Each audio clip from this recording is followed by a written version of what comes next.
कोपरगाव शहरातील साई देवा प्रतिष्ठानच्या वतीने बाबा चौक येथे महाशिवरात्रीनिमित्त बर्फाचे शिवलिंग बनवून पूजन करण्यात आले। बर्फापासून बनवलेल्या शिवलिंगाचे पूजन करून सामूहिक आरती करण्यात आली आणि आज सर्व भक्तांना खिचडीचा प्रसादही वाटला जातोय।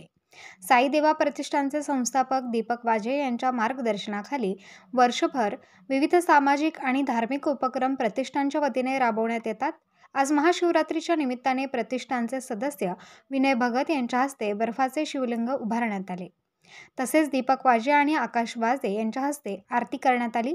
यावेळी साई देवा प्रतिष्ठानचे सदस्य आणि शिवभक्त मोठ्या संख्येने उपस्थित होते।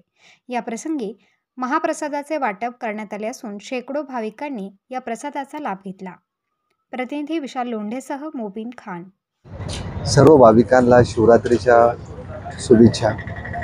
आज साई देवा प्रतिष्ठान, विनायकराव, आकाशराव आणि आपले अध्यक्ष या सगळ्या सभासदांनी, सगळ्या मुलांनी एक चांगला उपक्रम केलेला दरवर्षीप्रमाणे करता येते खिचडीचा।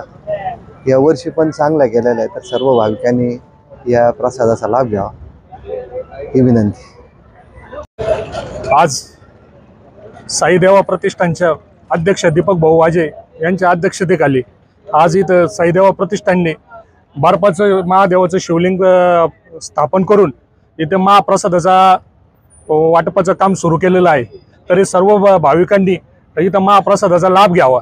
तसेच आज महिला दिनाच्या सर्व महिला भगिनींना सर्व महिला दिनाच्या हार्दिक शुभेच्छा। वर्धातील सगळ्यांना शुभेच्छा आणि सर्व महिला भगिनींना महिला दिनाच्या शुभेच्छा। आम्ही दरवर्षीप्रमाणे शिवरात्रीचा कार्यक्रम भरवतो। याही वर्षी आम्ही उत्साहाने सगळ्या पोरांनी नियोजन पद्धतीने आम्ही याही वर्षी तो कार्यक्रम भरवलेला आहे। दीपक भाऊंच्या मार्गदर्शनाखाली आम्ही एक उपक्रम राबवतोय। खूप खूप धन्यवाद। या वर्षी आम्ही टोटल 150 किलोचं खिचडीचा कार्यक्रम केलेला आहे, प्रसादाचा कार्यक्रम केलेला आहे। प्रत्येकाच्या दुःखात जावं हीच आमची इच्छा, ईश्वरचरणी प्रार्थना आहे। खूप खूप धन्यवाद। सर्व भाविकांनी महाप्रसादाचा लाभ घ्यावा ही सर्वांना विनंती। खूप खूप धन्यवाद।